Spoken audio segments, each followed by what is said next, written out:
Hey, kindergarten friends, and hey, Merlin, welcome back. Man, I really hope Jack and Annie are getting closer to finding out what this magical food is. But in the meantime, there's another emergency besides the magical food, isn't there, Merlin? Oh, yes. What happened to Jack at the end of the last chapter, Jack the Giant? Do you remember?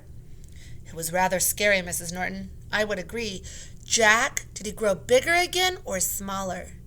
That's right, he shrunk or grew smaller. And Merlin, why was that a problem? Where were they? In the river. That's right, they were in the river and they were really worried. And luckily they made it out of the river and they made it up to the center, and the center looked pretty bad from the outside. How were Jack and Annie going to get into the center? Do you remember, Merlin? Well, the gate was blocked by rocks and mud. So I think they had to climb over. That's right. And as they were climbing over, when they got to the top, who did they see but Dr. Ling and Master Lee? And they were shocked to see them. And Annie says to them, "How can we help?" So your job today is to illustrate how Jack and Annie help out at the Panda Center as you read along in your reader-writer journal just on that top box. And then when we finish, I'll let you know what you can illustrate in your lower box. So, Chapter 8, One Panda at a Time. Here we go, kindergarten. "Yes, thank you. We need all the help we can get," said Dr. Ling. She looked dazed and frightened. Jack and Annie scrambled down from the wreckage. "Where's your grandmother?" asked Dr. Ling.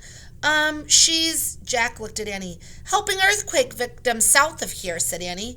"Good for her," said Dr. Ling, sighing. "Everybody needs help."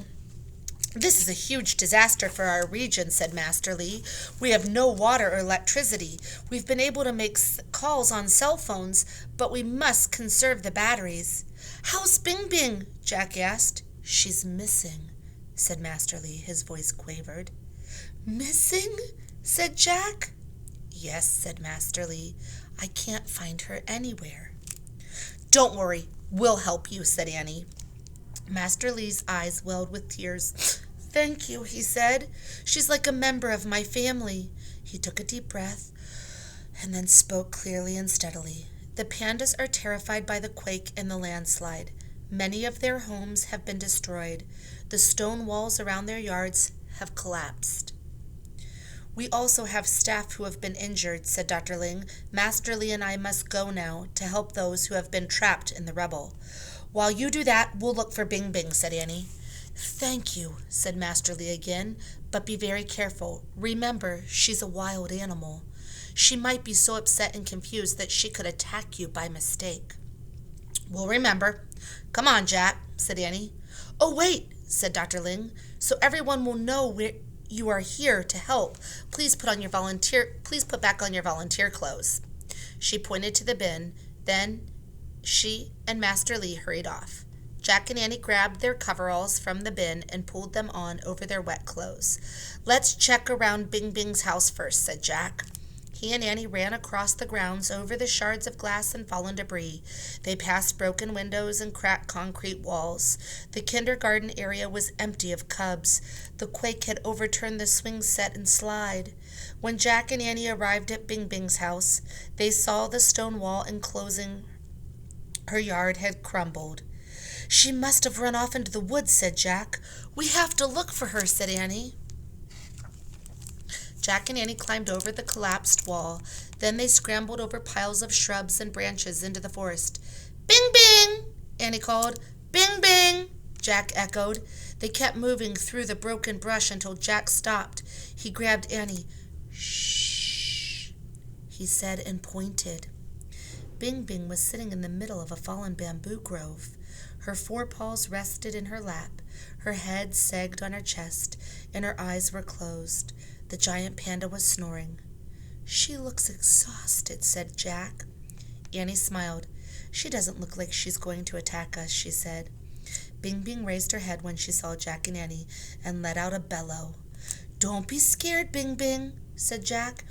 He and Annie crept closer to the panda. They knelt down beside her. "Hi there," said Annie. She gently patted the giant panda's furry head. Bing Bing made soft sounds. "Are you hungry?" asked Jack. He picked up a broken bamboo stalk and offered it to the panda. She took the shoot in her paws and pulled off the leaves with her teeth. She gazed at Jack as she chewed. He thought she looked weary and sad. "Listen," Annie whispered. Soft whimpering sounds came from the trees beyond the thicket. Annie stood up and quietly stepped through the broken bamboo. "Look, it's Roly and Poly," she said. "Wait here," Jack said to Bing Bing. "Keep eating." He hurried to Annie's side. High up in a tree there were two small pandas. It's okay, said Jack, as if he were talking to little children. "Come down now, one panda at a time." "Come on, Roly," Annie coaxed the nearest panda cub. "Come to me." The small panda started down the tree trunk rump first. When he got close to the ground, Annie put her arms around him and pried him loose from the tree. Roly made the little chirping sounds. "I understand," Annie said to the cub. "The earthquake was awful, wasn't it? You are so scared, but you're fine now. I've got you." "You're next, Polly," said Jack. "Come down." Polly hugged the trunk and used the soles of her feet to pull herself up even higher into the tree. "Not up," called Jack. "Down." As a little panda looked down at him, her hind paws slipped on the trunk. With a shriek, she tumbled to the ground. Jack dropped to his knees and put his arms around Polly. "Don't worry, I've got you," he said, cuddling her. "You're safe now." The panda nibbled Jack's arm with soft, tiny bites. Jack laughed. "That tickles," he said. "We have to get them back to the center," said Annie. Jack stood up and lifted Polly into his arms. The cub was surprisingly heavy. "Come with us, Bing Bing," he called to the giant panda. She was still chewing her bamboo stem. "Lead us back to Master Lee, Bing Bing," said Annie. "He misses you." There's the cubs in the tree.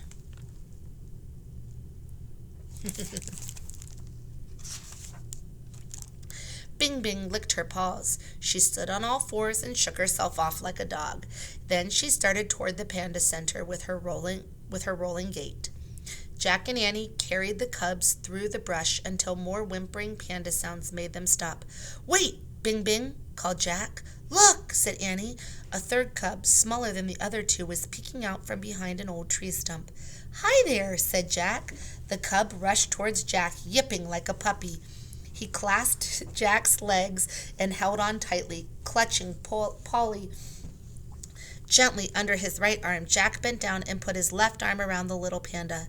The frightened cub was shivering. "Poor little guy," said Jack. "Can you carry little guy too?" asked Annie. "I'll try," said Jack. He clumsily scooped up the little guy off the ground. "Got him," said Annie. "Yep," said Jack. He felt as if he were carrying two chubby little kids, except these kids had fur and paws. "All set," he said. "Let's go, gang." Jack held tightly onto the little guy and Polly. Annie carried Roly in her arms. Bing Bing trotted ahead over the fallen rocks and crushed bamboo.